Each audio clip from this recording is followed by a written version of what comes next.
أعوذ بالله من الشيطان الرجيم بسم الله الرحمن الرحيم نحمده ونصلي على رسوله كريم وعلى آله وصحبه ومن تبعه إلى يوم الدين ونؤى وكرون نادين ينفي نمو وابو أن ينقى سيتي بيان kyei nebesa kwaji atimu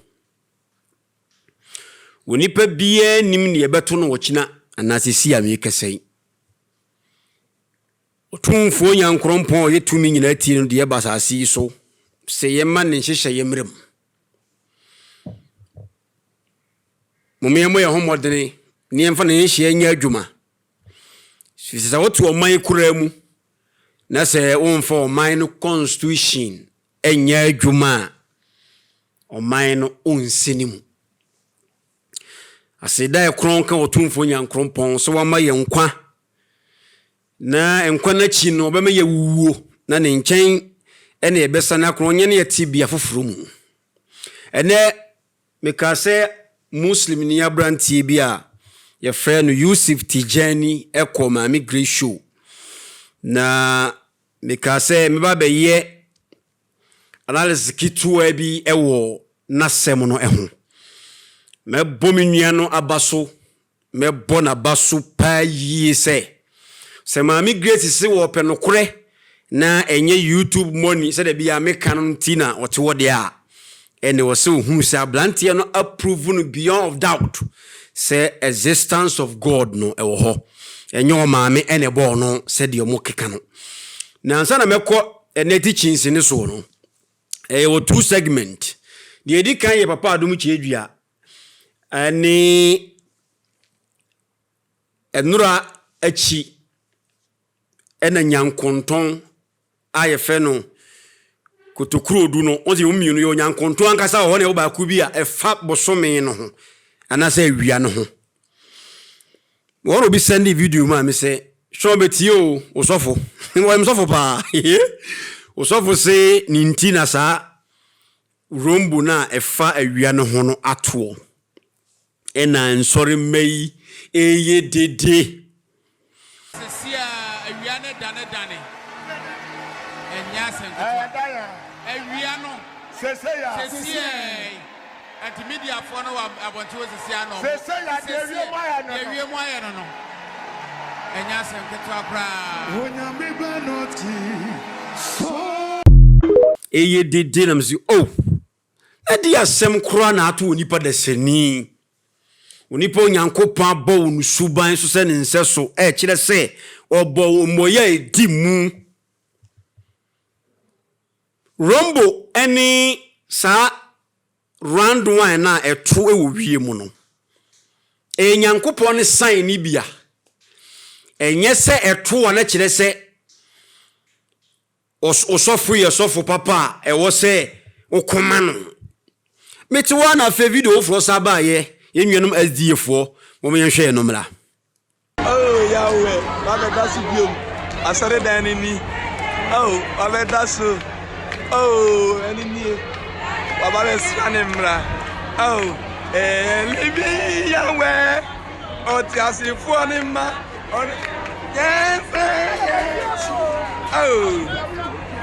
oh yawe baba srawo mabiom baba srawo mabiom baba srawo mabiom wabesrawo mabiom wabesrawo mabiom wabesrawo mabiom wabesrawo mabiom wabesrawo mabiom yawe wo ye tiasefo ye kan bi no tiase o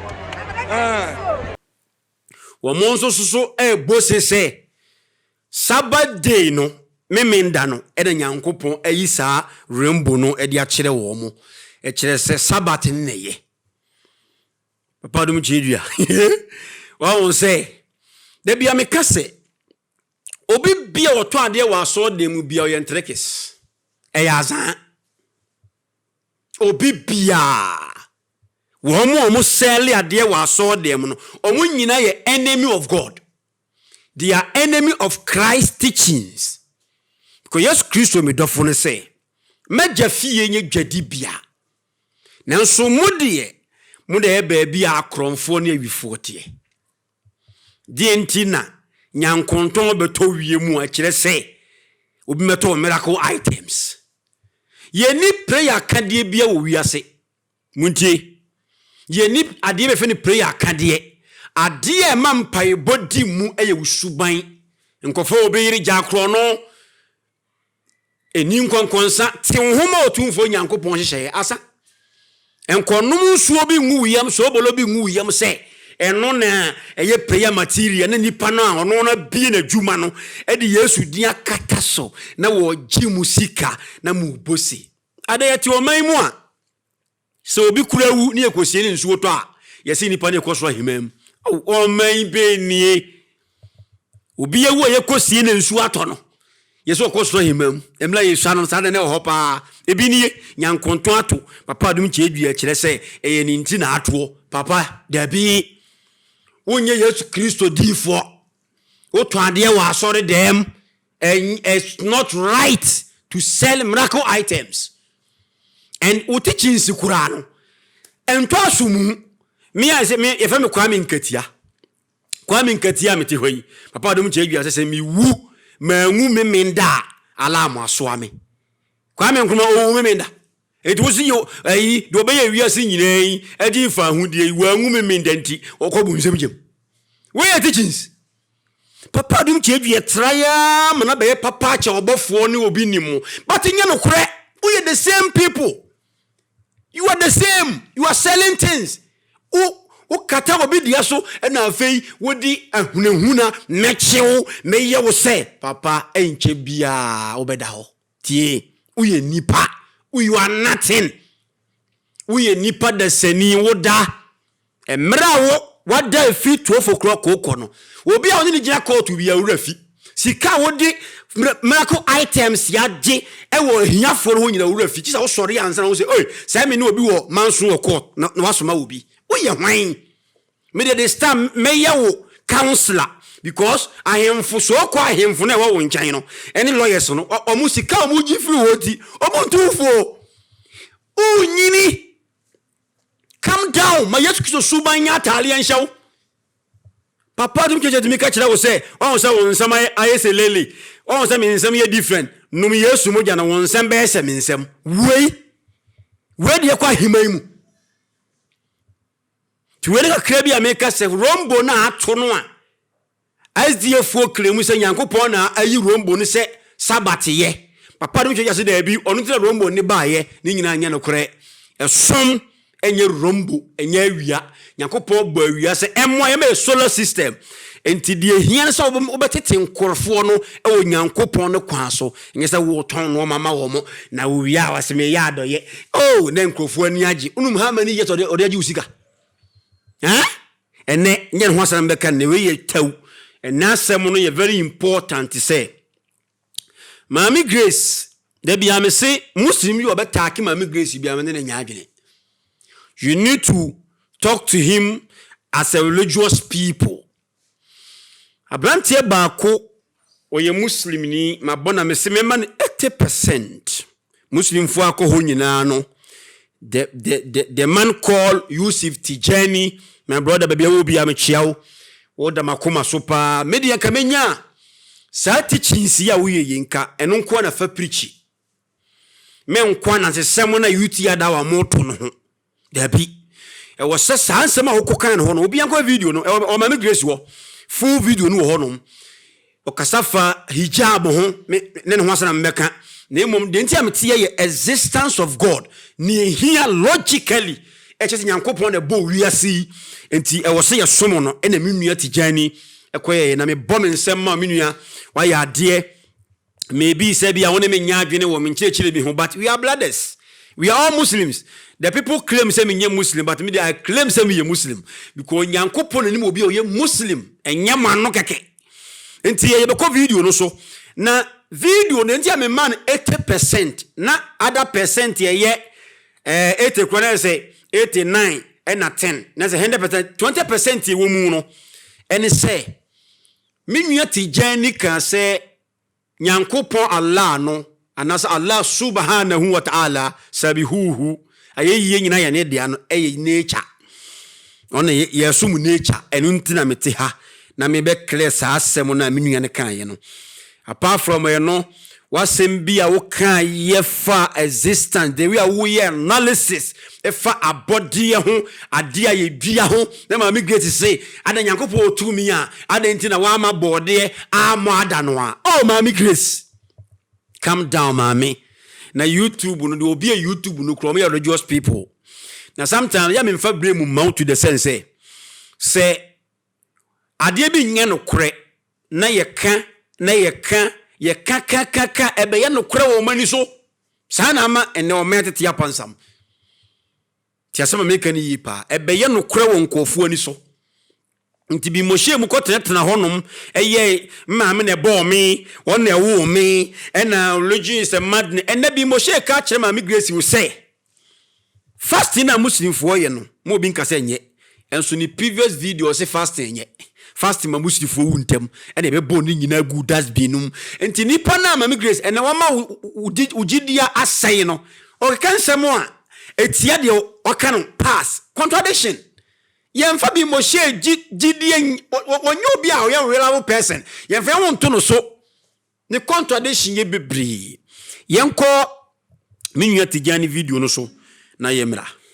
I'm telling you, it's you people who are for anyway. Let's leave that one. But you made a statement no ka say let's leave that one na Maame Grace kan no hijab we made gukata wo mo ho no ho teachings na wo mo ye Maame Grace de wo say ehyi wo mu nti no hijab no wo so mo te so me sa tiache ma be sa nchirechire no na mo ye nti me katifiri wonom yenko enede no so. I would want you to in fact explain a little bit better. Yes. What is the origin of Islam? The origin of Islam? Yes. Since creation. If you understand Islam, you know Islam is since creation. The creation of man began with Islam. Islam began with the creation of man. The first man, Adam, even was a Muslim. So that thing you people are saying, you people believe it's the truth. Obusa minua tijani, my beloved brother. I love you, bro. Say, what's the origin of Islam? And tijani kache say, since creation.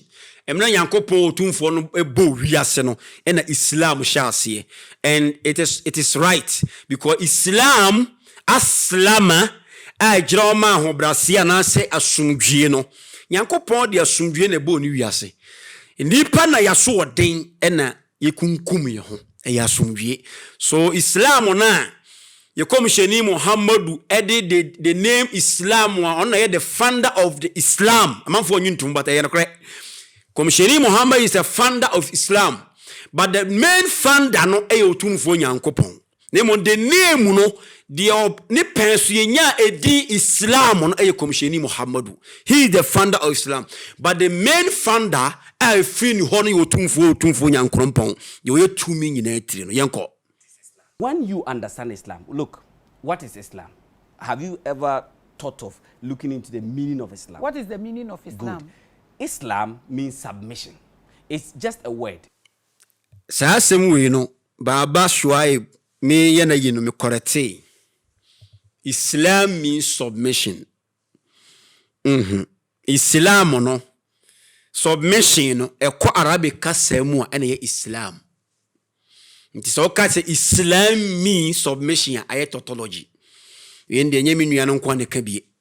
Obi akabi say Islam means submission nyina na akabi but submission no e ba Arabic kasemu na Islam ti asemini that is Islam no nti Islam no e ba twia ahobrase ana asumdwe e ba English a e ba English a kire submission nemo meaning ni say wodi ohunamu nyina edem otumfo nyankopon hyehye that is Islam.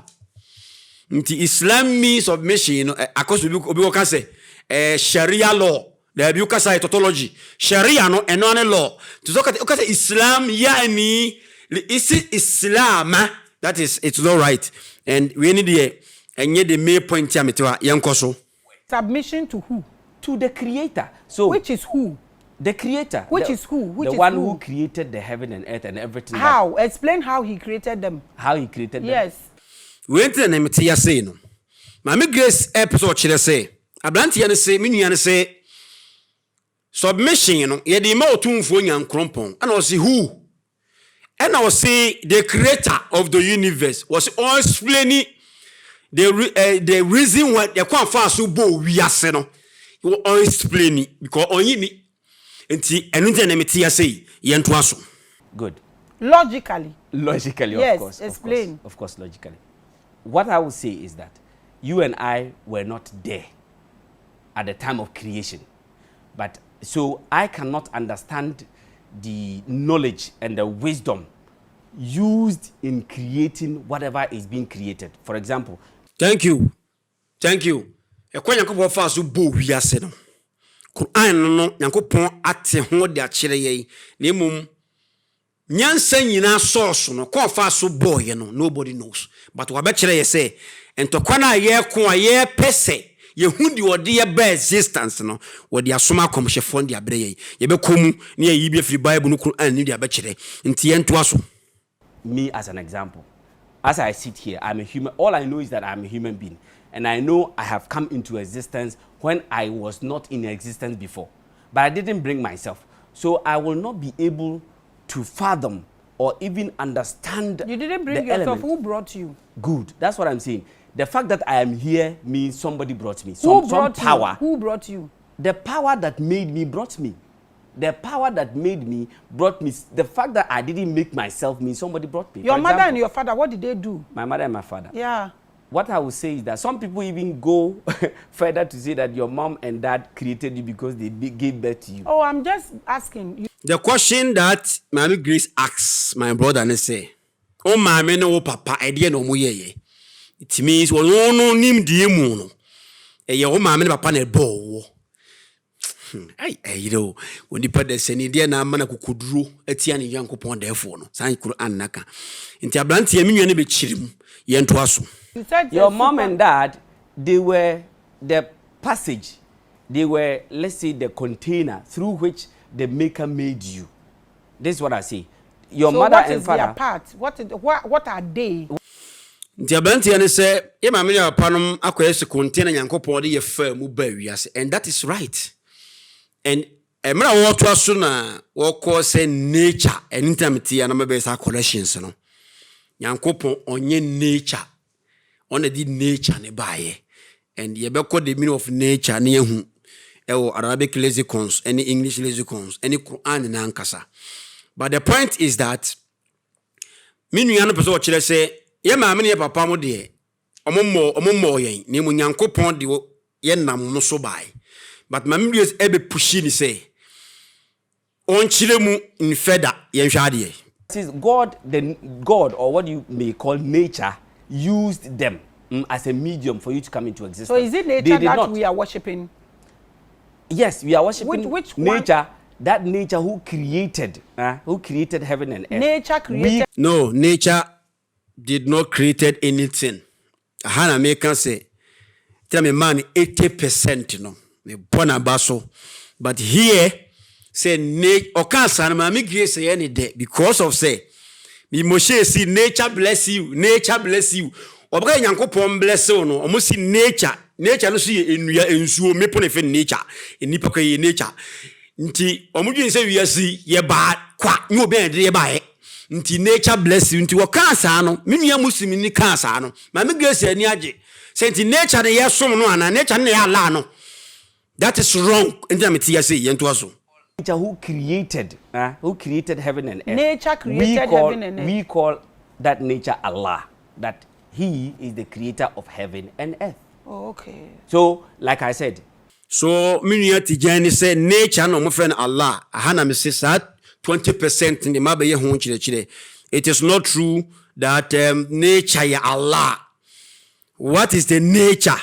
To mama video no ye wia na me de nchire no aba. Yentu aso. Somebody may call it a name that they choose to call it based on their geographical area or whatever they come from, the language they speak. They call it whatever they want to call it. But we want to tell that of all the powers that we have around us, the most powerful is the one from which all the powers source. And that is what we call the highest, the creator, Allah, who needs to be worshipped.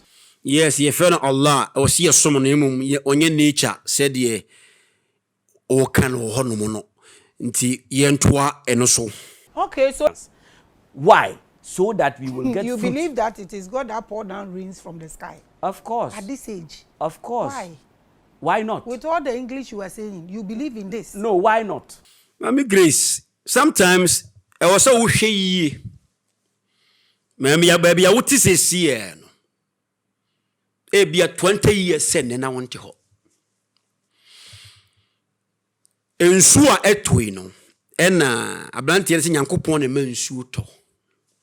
Mami Grace say baby wiase anyini. So ni pagidi se Nyankopon na mansu to. Now, Mami Grace, you are 8 years. But I love you, sister. Me no bad here. Me say, Obibi obabo ne yere, obaketia ne yere, obaketia o Maame. So, me di obadi. I respect you, but baby, what do you see? No, you are 8 years. Maame nchire omu ha, ansa mato video no so. Nyankopon ne mansuo to. Na mo de o senka me nua ne chire mu chire wuyiye ni say. Yes, what ho to na to dabi yes Nyankopon ye Quran no tro no se Nyankopon na mansuo to eye no kore na emom ni nchira mu no se waye nhyehyeye na to ho as a vapor no a ekosoro na akoye nsuo na aba scientists no kura nya hu ade kura ma nsuo ni to Quran se wo himurunkum no no mayira mo pai ne nsuo na adwira ba to dwi se hwi nkura man Grace say at this age omugidi. Now the problem about religious people ne say you dwi se Nyankopon te ho astaghfirullah ensuo to na to ensuo jai na agenya sa na te nka Nyankopon ne to nsuo immediately said de enu ntiama wo kasa nsemu yi dia enka obi preachi Quran ye nasem enso wantutu enso ni muna na wantutu na pata anase woni apata na wampake no ma Quran ne be fo atete ti asewudi we kire se Nyankopon enhyehyeye ma nsuo to no waye ni nyina awie enti on ne to nsuo. It is not science. Nyankopon ankasa he is the founder of science. Nti science for mo ko school no wonum ko hwehwe mu and o mahwem nyina wo Quran mu the science for sua ni nyina Nyankopon de ama nakoa Muhammadu the last testament abefo Bible no so enti yento video no so English you are saying, you believe in this? No, why not? I'm you asking. Continue. Okay, no problem. And I will be so because also ntimi njire wo abanti say why dey na chese Nyankopon to nsuo o si continue because what test our nkofana say oh e vapor na koso no e na mansuo no to no hwan na mansuo no to e hwan na ma vapor na koso no oh what dey ento aso e. So because it is said in the Quran that Allah said he caused it to come. And why did he cause it to come? So that you will get fruit and vegetables. Now, the coconut, he in his logic is telling me I should mention coconut, I shouldn't say fruit. As you see, the God in his wisdom cannot mention a fruit in China which you don't know or you can't identify in Ghana. So he summarized it as fruit, but you want him to say coconut. He will now come and say banana and orange and whatever. So he will mention fruit that some, you know, call it, part of the planet. Timi nyano ko fada say Mami Grace say was sanin suo ni firi soro ba na eman no baye epiepie nya bidi. Ebi ne yenom, ebi nso ne yede hwe yenyamoa. Ti wo chechiri mu na menua so woni obi koye debate. Because I didn't Nyankopon Quran wan ka say coconut because o kan enuaba o ye ni general say enuaba horo e na menua no chechiri mu yento aso. You not understand, but when you say fruit and vegetables, every fruit is inclusive. So saying that one. So God know that Chinese have their different fruit, and this Ghanaians have different fruit. Israel had different. The reason is use the word fruit, so everybody would understand. So when they say fruit, the fruit you find at your place is fruit. Mm-hmm. But he didn't know the language. Everybody has his language. Who told you he didn't know? Arab in Quran. Maame Grace dia wuye no nipa bia be be a great people than you. Wo share the way a say wani abre wani abre epese wo kire say Nyankopon kura ni ho. You are talk say na oka Nyankopon kura ni ho because of say okay kan book subu ogogo ko fo atwe book bu ogogo and na you say but calm down mama, calm down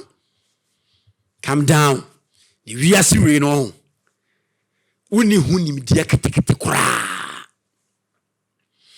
and obaso wo kire say Nyankopon ti aden na wa man krofo se onte kasa se obi ebi amangoa ana se fruit bi ho obe frɛ no ne krom kasa foforo now we news because Nyankopon kan Quran mu se one na ma ye different languages enya Arabic nkwane language ene some Muslim believe bi a Nyankopon kasa ne Arabic ukojufo mu a Nyankopon kasa ne Hebrew Nyankopon ni wan kasa bi oni paka wote ase bi Nyankopon te ase kasa bi oni pa wo ka opa critica sa wo o man critica sa wo fie se mo te ase nko ade Nyankopon te ase.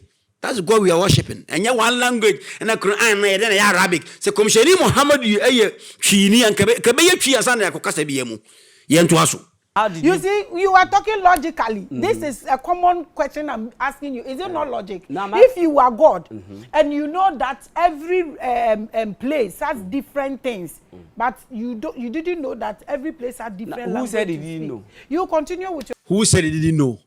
Who said Nyankopon nim say every language e wo kasa ye frɛ no ma? Who said na even Ghana hakura mpukura no twi ene akuapem ne ebono ye wodi wo ka no twi mo nyesa no mo ka no wo ebunu kasem but the same thing we nya logic Maame Grace nya logic what you do mind me. Okay, I hear no problem. So the thing is that God will not come and list all the food in all the regions of the earth to you in the separate languages. Your head will blow. But when he say vegetable, it is just simple as that. Everybody will understand. Okay. Yam, a tuber. Minuano Bechadi bu a very beautiful explanation of Maame Grace or senka woti ase. But why you are doing say there be? There is no God. There is a nature now. Said the Minuano kan yamba be chiri mu no. Enti wose wakotwa ebia bayire na wobedi no utwa ni ti no na de ko share film yento aso yam from the market, you cut it, you eat it, you enjoy it, then you put a piece of it on the ground. Tell me who is reforming it into a tuber of yam? God. The same one who made it in the first place. And the other no my in the first place. I don't know on grow everywhere. If no sa kasa we Maame Grace se me kasa nyansa ni mu anya kasa papa but and Maame kan entwasum se aden na Nyankopon amanu anyinyini no de ko share performance na nyini Maame Grace science for no kro mu change wadwene no. That is how this creation Nyankopon share no are beautiful. So sa wo pesenka maye nua biribi nke eba na nke no anyinyini di anka yentimi nwo Maame Grace. If sa de bia anyini bia no e sha ase efiri ahase eno ntina emra wotu wo sha atare fefefe ya wuti hoyi ye wo no se na wo sha atare wo ya ketekete so bata wo kire se Nyankopon ka wonye ne se ko ma wunyini o Maame yam ansa ne yawo ebe na yeye. Sometimes mamu nyama bi se munyansa nyina ya modie so ade bia no krempo a this is logic and creation of God wa it making more sense say adie bia wo de be shefom and adie bia wo bedua ana say sperms ne kwa wodie mu a e wo se form eni na ewu no eni na enyini no perfect. Do you mean ka say ade nti na Onyankopon ama na enyini so wo tumi a obi de aburo ba akwa shefom ebe pie na aburo bebe na ho no woni tumi anamba se Nyankopon ko bobi ase krofasa bi omo we say robot there be nya de mo ba dwen Nyankopon ba dwene and the scientists cry hwensem num kro mo nya no yie but anu yie no Quran no se science fo nyina be kan Quran a e de kan Bible no ho a enka omagya o munsem hunu no a omka fa creation no ho no ye do azo. It is the one who brought it in the first place. that is the same person who is repeating it. Okay, so you again talking about artificial things. I'm not saying people don't do things artificially, but no artificial thing can be compared to the one naturally made by nature. For example, this by creator, not nature. Yes, my brother, thank you. Artificial thing be any one more. A bear papa che de Yankopon abo. No, yeah. Yankopon na yasum no. Sometimes we kasa we nyansafo a me hunu se ye kasa na limit ntia Yankopon onye nyansafo wono nyansa no ankasa. He is the wisdom. Onu nyansa no onye sokoto obi ye nyansafo it means obenyan. There be Yankopon. He is the source of nyansa.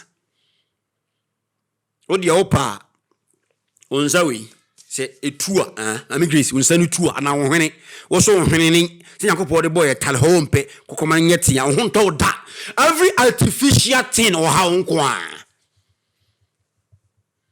na otumfo Yankopon bo wiase we se ahanye internal enti ubenyini eri unti na wuwu no aka video ga krea bi na me teachings in so eyeball that we own, we didn't put it there. Now, if you lose your sight now, the picture, the image is here. If you should lose this sight now, there is no artificial eyeball that can be placed there to replace the natural one and look like that and function like that. True or true?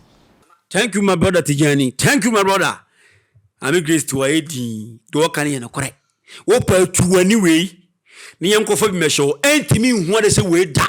Ana we ni mpo hu ade nsa bibi boso a na se etechema entimi hu ade se de na tie no. That is God we are worshiping. But you see, religious people din chechire mo fu bia be chirawo. Komisheni Muhammad be shempabo a on the onsompa no ne mpabo na ba be hye no. Na be de unkanse hunu fa religion ho. So what is it here? Okoto wo dem a wo premiere wo dem ato no salamu alaikum assalamu alaikum miensa one 3 days wo na anyira kunu ye nipa say what is ansem we nyi e na say mo we nya eni islam ba bia e ya na nsem te say dia abobe no nsia no nso na enanam de agu efie du ho no mto na sana tie it is not islamic ayuti da mto to chire mo no eno na ma nkrofo ashasiye ekekanse hu di fo tumfo nya yento aso. I'm asking the question. No, I'm making concept. Oh, no, not my concept. I want us to use our logic, please. Assuming I lose my eyesight, may God forbid.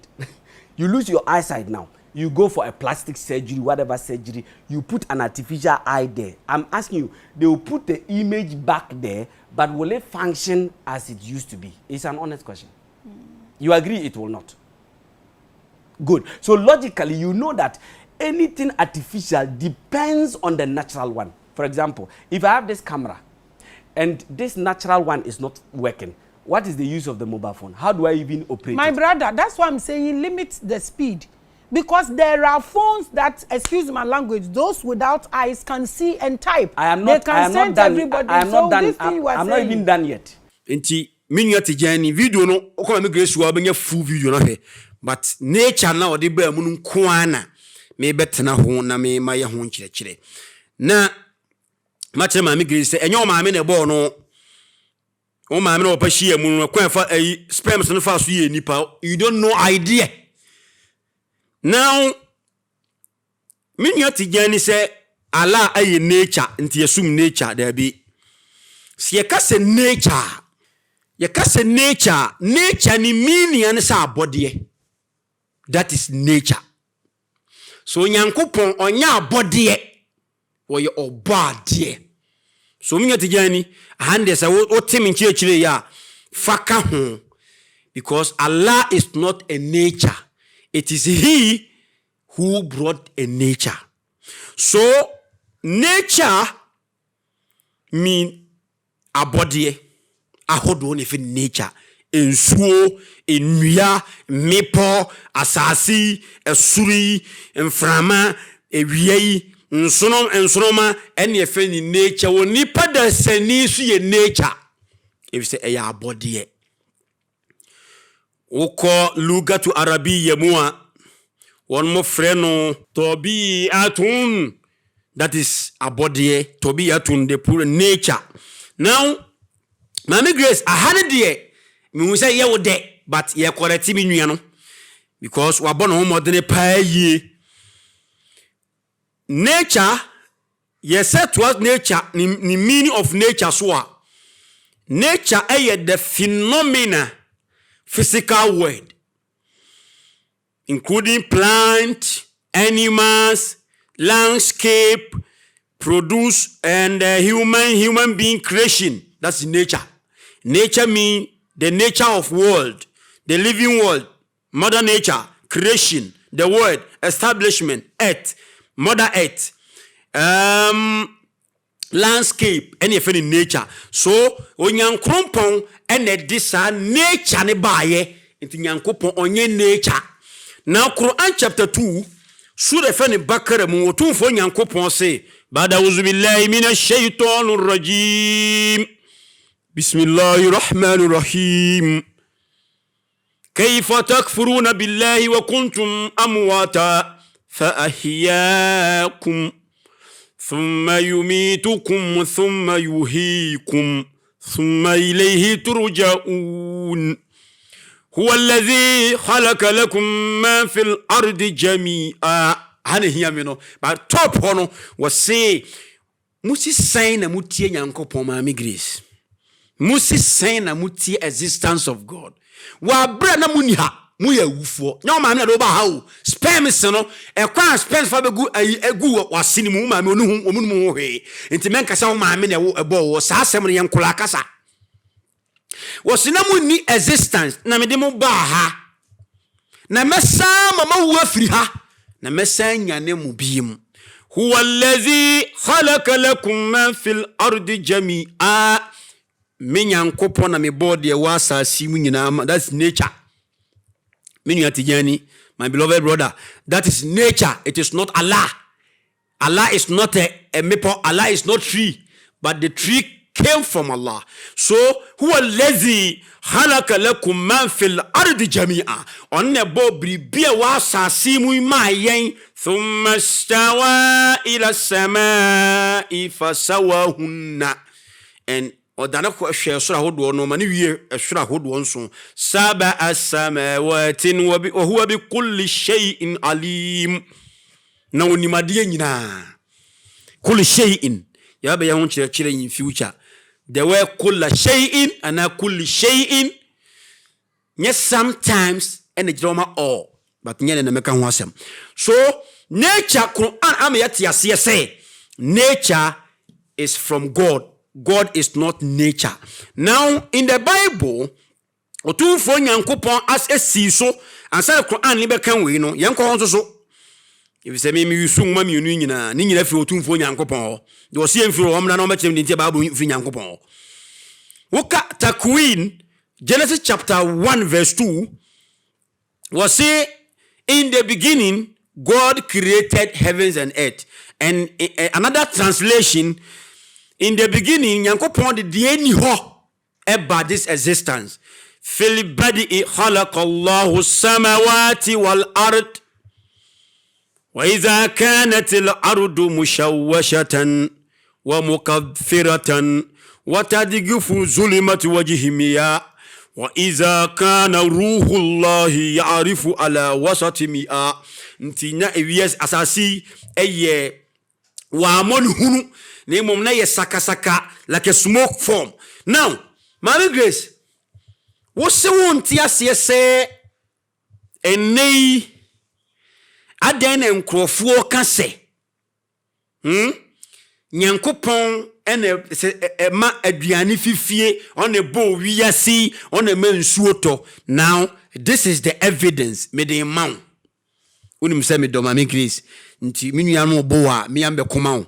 Now, as I make a Quran ni mo. Ya wo se edan bi gu baabi, affordable house bi gu baabi. De bi enkofo oko ho se eye papa asimasi dia, we si nyane dia, we si ye ne dia. Ena the owner of that affordable no tree letter and a book e de small will be say. Mo kan kire enkrofo no mo kon se asase no ye media. And this is my evidences. This is my evidences to show that that affordable is mine. Now, if we receive that letter and the person claim no ye so high there, ye be usampa eye ne dia. Now, ye nyina ye ba wi ase mu. Obi anim ba bi ofiri ba ye. Obi enu kwa ni maame fa so wo no maame ke se o maame ne bo no do maame amome na emum o container se de me nwane kan ye no yakopot ni famu because ade na ema nipa be ye nipa no maame onum hwe papa ni mu hwe. Now ye kubusa nyankopon se wasoma komsheni bi wara bi aman mu se ewiase na ye kon no eye wodia. Osuma Moses say ye wodia. Osuma Yesu Kristo say ye wodia. Isaiah no asomdwe nka wo mu nyina say ye wodia. Ye fanto to the science for no canon because science for ba ne ya say ewiase nti say ewiase na ye say bibi ne blast ye na ukọ science for mu a omo say there was explode ema wiase hyase na omunim adekura ekoso that explode no. That is God. That is the Almighty, the Creator, who caused that movement from the Big Bang. You know, the Quran has said this 1,400 years. Now, if you didn't believe this book, it's from God. So who tell Muhammad to say there was explode? Because scientists no the machine machine be any 1,400 years. Then Muhammad who say we could say many planets. It is in the Quran. Then Muhammad who say we see a carry science for now on the kind of say the machine who told Muhammad to say we are naturally with that machine. Who told Muhammad Mustafa if you are singing a jam quano, Mummy and I am man, yen tienasem. And then it's sallallahu alayhi wasallam no. Tie sallallahu alayhi wasallam. Normal meaning say yanko pardon in Shirankano. There be ukarabi kase no more sa solate no. A chile say ye meno nien tieninsem. Ye meno nien tieninsem. Nien fasum wemano. Tanet ye. Na no me hutu chinsim de binti. Eye den who say say free be ozone layer e kata awie nanim say the be bet matana say eye den who ye science for no betu di ozone layer no omo di machine hu ye. That is the evidence eye den mamu say on ne hu nipa da sani. Now your first quotation Maame Grace Adom maame ne bo no the Holy Quran Allah yusu no eyi no Emma okomsheni Muhammadu sallallahu alaihi wasallam 1,400 years ni 400 years ni kura o edaso na Ghana mai 400 years na Ghana Africa kura no na bia eye Egypt ni the whole Africa kura na bia eye Egypt ni some places bi na aba ene yi nwoma na Muhammadu e de be fo Bible no so. Ekwiya nipa fa so form wa akodayem ene woko hospital wonum edi machine hu se ne nsa aba ne nan aba na koma ebo wadi busu mienu wadi busu mbako wadi imfie wadi sei wadi bia 2 weeks Quran ka sembi we chere say this is the evidence chere say yakopon ebo nipa efiri obayem ti haye efiri obayem one evidence said the papa no true letter e de come am ko affordable so no say e ne dia no this letter from the Almighty say on the bow free maame awudi maame onum ho he eni Quran chapter 20 so to mu'min wotumfo nyankopon ene na ko Muhammadu kasa wo say a'udhu billahi minash shaitanir rajim الذين يرسون في الدوس وهم فيها خالدون ومن بدي ادي او paradise hono bebi ebeko asasefo fro so no mon bedi ade o hono on betena afibo walaqad khalaqnal insana min sulalatan min tin ampara se boni pefri no tie busuanimu mam gesti hay Nyankopon say ye boni pa aho so yen enam say wo be kasa kire scientists agnostics atheists to so tumi kasa ye boni pa firi dotia busua ni mu sulalatan min tin ebiye no ekodoti yem clean that but the correct translation ye dotia busua ni mu Adam no mu kyei wase thumma ja'alnahu nutfata fi qaralin makin afei ya dropin man baye sperms na kan hu se ahobaye nso agu ya sinimu a ema akoda afom obayem no ni nyina fidotiem enuane a yedi no efidotiem emu na enya ahobaye nsuo no to se ya dropin no ema ne baye sperms ya ewo tibia juju mu. Now Maame Grace ti hayi 1400 years no machine no hospital ti thumma khalaqna nutfata alaqatan fahalaqna alaqata mudghata fahalaqna mudghata idhama fasakawna izama lahma thumma sha'nahu khalaqan akhir fatabarakallahu ahsanul khaliqin wasi afi ye ba wo suo kono ma ne ye mojato a nti wo ba no se me bofno me wo so maame ne bo no Maame Grace maame ne bo wo se wo ba no se me bofno me koye test wo se ye bo awo suo kono eye do tie busia no ye ma ne be ye mojato a na afi ye nwono mojato no ma ne be ye namkum na afi ye nwono nkase firi namkum no mu na afi ye de honam drodran kase no ho na afi ye nwono ba emmoye fufuro mu ya koda asukonoma inhira ne onyankopon onso ankase inhira kan nyankopon inhira tim kan nyankopon oni ni inhira no fatabarakallahu ahsanul khaliqin inhira ne nyankopon abodie mu difo no sasemui aye 1400 years nyankopon yima okomsheni Muhammadu mumie nyina eme no ne mfa ne nsem ni adwuma aye de no hu Maame Grace oso maame na ebo wo ene si ebe hu a just machine. This is a letter from the Almighty, the source of wisdom. Se onebo nipa efiri awosuokom. Now back to our body. Scientists say there was explode who make this existence came. But omunim at the crab ma the explode ye. He is the Almighty, the Creator. Yemsha sure freno Anbiya. Quran chapter 21. Asemi ho na a very important say me Maame Grace no obi a wotie mete. That nature no a ye huni nei aye nyina ka ho no ne source e yo tumfo nyankrompon. Tumi nyankrompon ono ye tumi no. Yesu onipa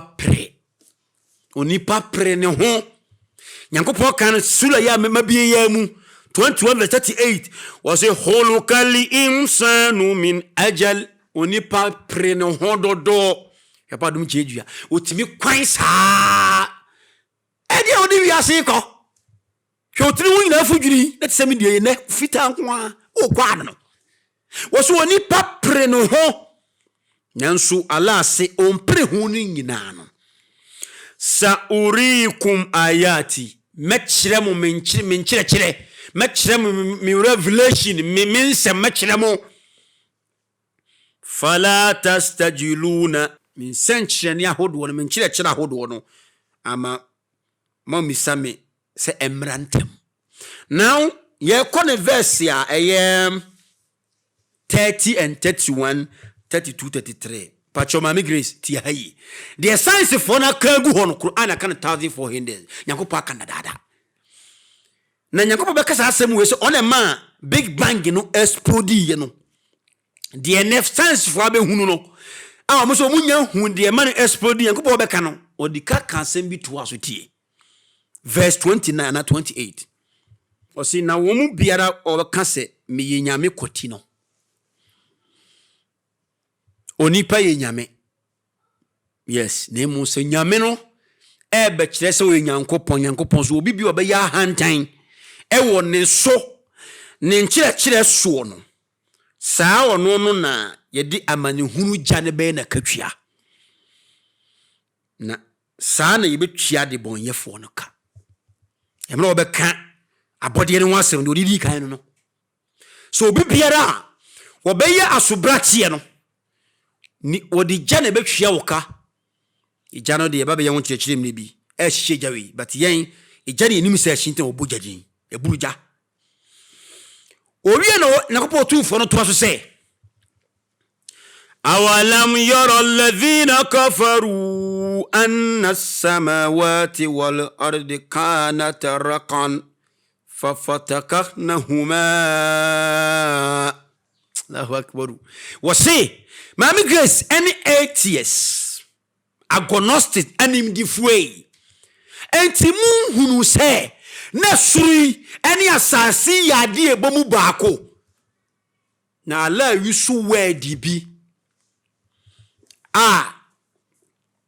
etsi se fafataknahuma sa word ukol awani kasemu a ekire se ose mina mi bomu etimu.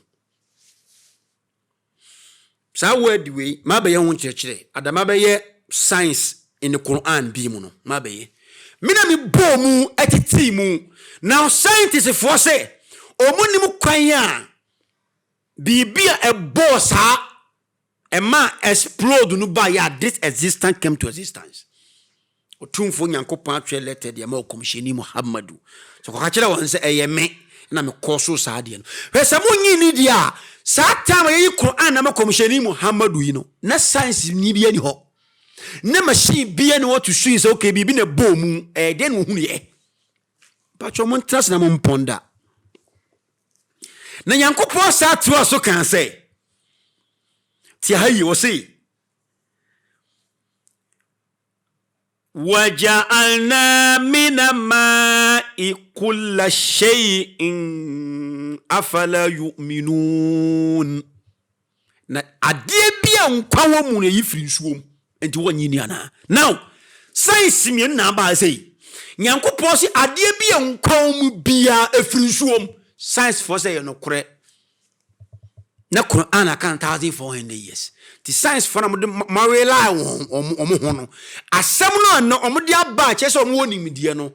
The first scientist wanko school, the first scientist no bia na kire no, the first scientist nyankopon ni teacher o komisheni Muhammad wakanda dada se mkata wanko school anche se o ye illiterate se den ko focus se o ye ummi o ye illiterate da bi komisheni Muhammad o ye illiterate obi odidwa o ye illiterate de bi nchemu o ene ye baba ye won kire obi an school dem an kire na science onyankopon nam Jibril so kire na science nti wo se adie bia nkwawo mu no ye yifiri nsuo mu nti wonyi ni ana afala yuminun e kire wo se science for say onipa da sani kura ye yete he 80% ye water so bubu ahwe asasi e fry water adie bia efiri enkwa no nsuo ne ma no nkwa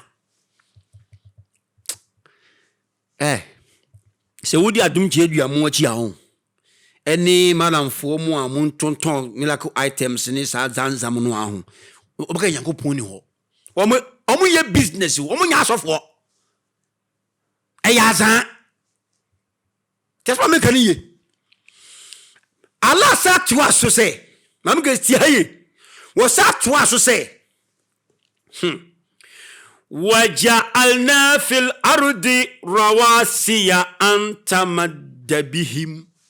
Ahana ya na me raho science for si wiase ni tware na yampa boso awia no ejina faako ena wiase ni tware fa awia no ho adena Maame Grace ongoso se tware odo be si ahopa kokofro adonko ebe tware mo no so abiriwu untimi enyina ba buahwe nyankopon ni mi se wiase ni tware chen sa adonko no nanso wo si ya ye mi potintim asase ni mu anya sanka edimba woso Allahu akbar eye den na Muhammadu desert na so no sallallahu ohunu se ewiase ni tware we na kire se Nyankopɔn no de leta aba se science fo na ekun se ewiase ni tware ye nima de ko ama ni tware ye hwehwem wo se de ko ka kire on se ye mea any 1400 years Grace Adom kamina mete ho no dia adan de ke yenwie o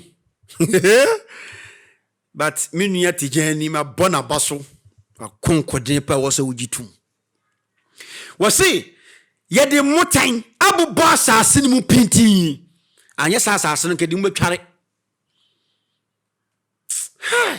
wo ye no se ne ye akwantimpo wo amanya akwankyere pa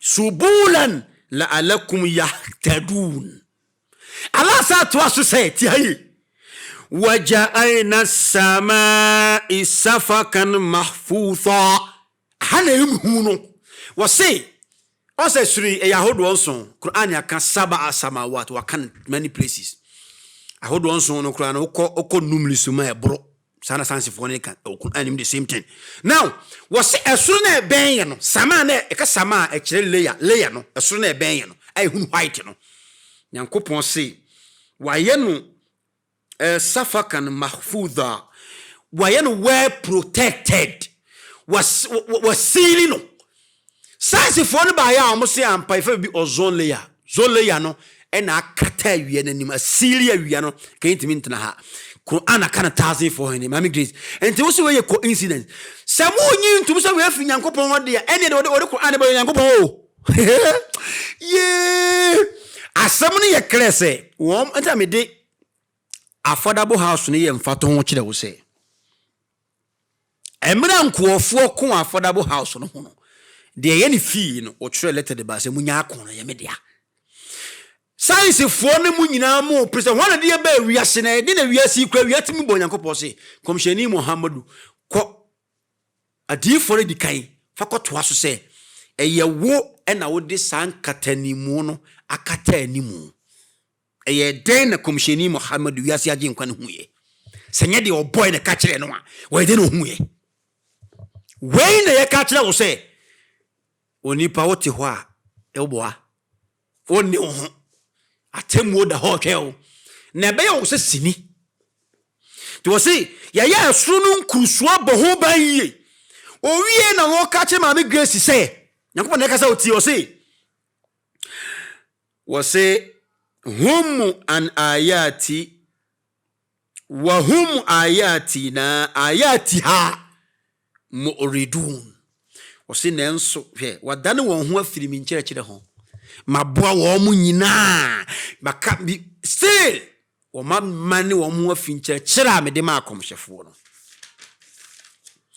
Allah to aso kan sɛ huwa alladhi خلق الليلا والنهار والشمس والقمر وكل في فلك يسبحون الله تواسو كان سي هو الذي خلق الليل والنهار والشمس والقمر كل في فلك يسبحون ونن دي وبا نجو eni adesaye ni awia ne bosome no wo mu bia tenefa ne kwaso ala wie no ka kire so wonyi ntum se memilete ye no kura wo sato so kan se komisheni katu dwase kullu nafs wa ma ja'alna li bashara min qabli khuld ye mawo nipa biara enkwafe bo eni wu Muhammad wonim wo bibia bewu and I said if you want me to believe say Nyankopon wa munsi wo kwan Allah to say de makanyina so muso munyi ni dia wa ma ja'alna li basharan min qablika khuld afa imma tafahumul khaludun na Muhammad ma ya osronko woni panimu na wumpo mekun dabi enya katapapa na wumpo se wo bewu a wana betre nkom afebo ka kire wo mo kullu nafsin za'iqatul maut onipa bia ebeso wuawe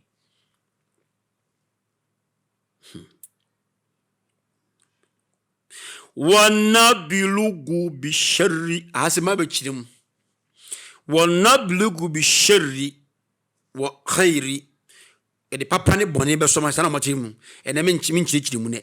Now when evidence e chire se e kuna ye ku wiase se hwan na de ba ha hwan na ma nsuo to na hwan na ma awia ne asase tware na hwan po na ma onipa ni ala kan Qur'an mu se mama mu ani ni ano fefe nso mo namase amen samo menua tijani abaso so ko full video no a oko feda pa but kakra bia me be kire eye the word nature na okache eno ne Allah no eno de it is not true eyamfom so. And I hope say so tie me video ya obefa no akomapam na wo de aka ni amazing teachings efa God need to be worshipped logically. Me de be see say ye be saba the same time aba en church. Wassalamu alaikum wa rahmatullahi wa barakatuh.